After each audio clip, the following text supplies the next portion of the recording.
His name was Valentin Bondarenko, a 24-year-old Soviet Air Force pilot, one of the original 20 cosmonaut candidates chosen for the Soviet space program. Young, fit, ambitious, the kind of guy who seemed destined for the history books. In March of 1961, just weeks before Yuri Gagarin would become the first human in space, Bondarenko was undergoing isolation training. The test was simple in concept.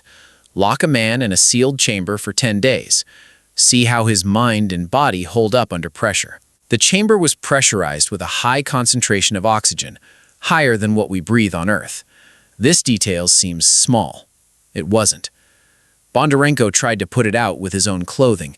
The fabric melted onto his skin. The chamber took agonizing minutes to depressurize and open because of the safety protocols built into the design. By the time the doors opened, he had third-degree burns over almost his entire body. He lived for several more hours. Doctors say he stayed conscious, stayed calm. He reportedly apologized to the medical staff for making trouble. His last words were reportedly directed at the senior doctor in the room, telling him not to blame anyone else for what happened. He died the next day. He was the first space program-related death in history, and almost nobody outside the Soviet Union knew about it for over 20 years. That's the first lesson hidden in this history. The danger isn't always in space. Sometimes it's in a sealed room on Earth. And sometimes the silence afterwards is just as cold as the vacuum itself. The cosmonaut who crashed alone.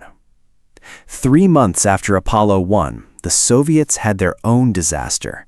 And this one might be the most heartbreaking of them all because of how clearly everyone could see it coming.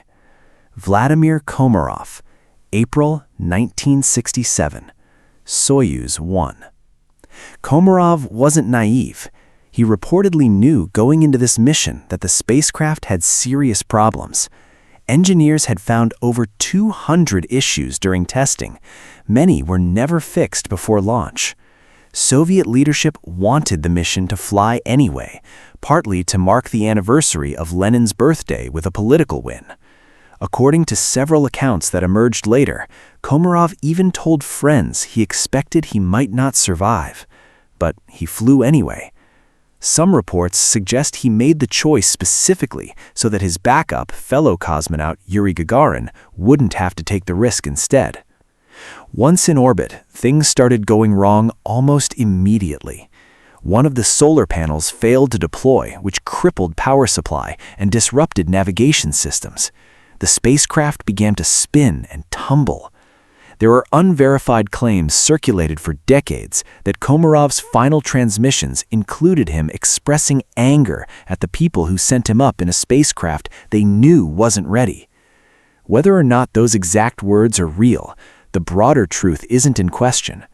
He died because political pressure outweighed engineering caution. It's one of history's clearest examples of a death that was, in many ways, preventable. Not from bad luck, from bad decisions made by people who weren't the ones strapped inside the capsule. The mission that went too well. Now, here's one that catches people off guard, because on paper, this mission was a triumph. Soyuz 11, June 1971. 3 cosmonauts, Georgy Dobrovolsky, Vladislav Volkov, and Viktor Patsayev. These men had just completed something historic. They had docked with Soyuz 1, the world's first space station, and spent over 3 weeks living and working aboard it. It was, at the time, the longest spaceflight in human history. They wrapped up their mission, they climbed back into their Soyuz capsule for the trip home. Everything seemed routine.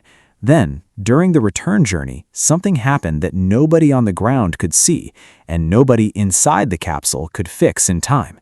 A valve designed to equalize pressure just before landing opened too early, way too early. Instead of opening at the planned moment near touchdown, it opened while the crew was still in the vacuum of space. The cabin lost its air, all of it, within roughly 40 seconds. Here's the brutal detail. The crew likely realized what was happening almost immediately, but because of the spacecraft's design, there was no way to seal the leak fast enough. They didn't even have time to put on protective gear because Soyuz capsules at the time weren't designed with the crew wearing pressure suits during re-entry. That choice, made to save weight and space, cost them everything. By the time the capsule landed and the recovery team opened the hatch, all 3 men were dead. The official cause was asphyxiation.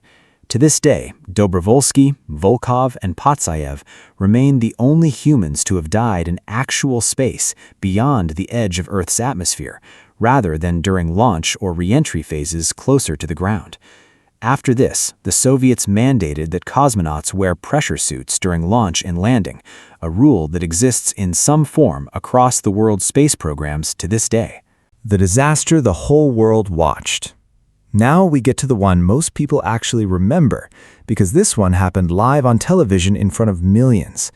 January 28, 1986, the Space Shuttle Challenger. 7 crew members. Among them, Krista McAuliffe, a schoolteacher chosen to be the first ordinary citizen in space. Her presence on this mission turned it into a national event. Classrooms across America tuned in to watch the launch live. 73 seconds after liftoff, the shuttle broke apart in the sky. The cause traced back to something almost absurdly small in physical size, but catastrophic in consequence.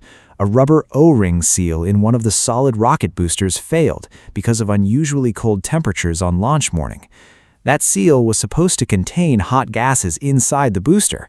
Instead, it let a jet of flame escape, which burned through a strut and ignited the external fuel tank.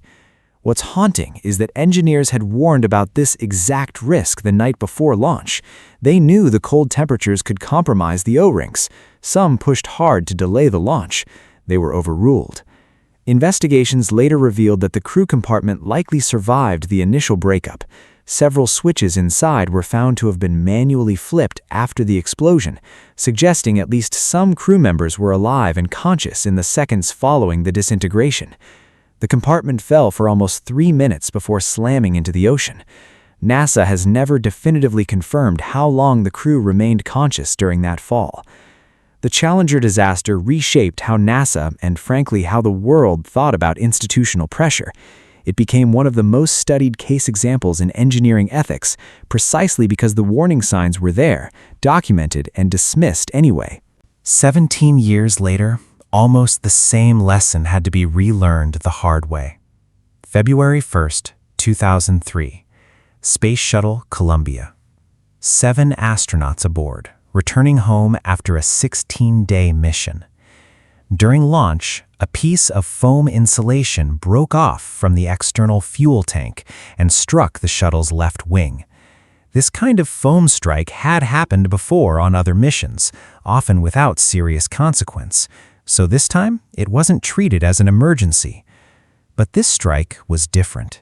It punched a hole in the wing's protective heat shielding. For 16 days, Columbia orbited Earth with that hidden wound, while engineers on the ground debated whether it mattered.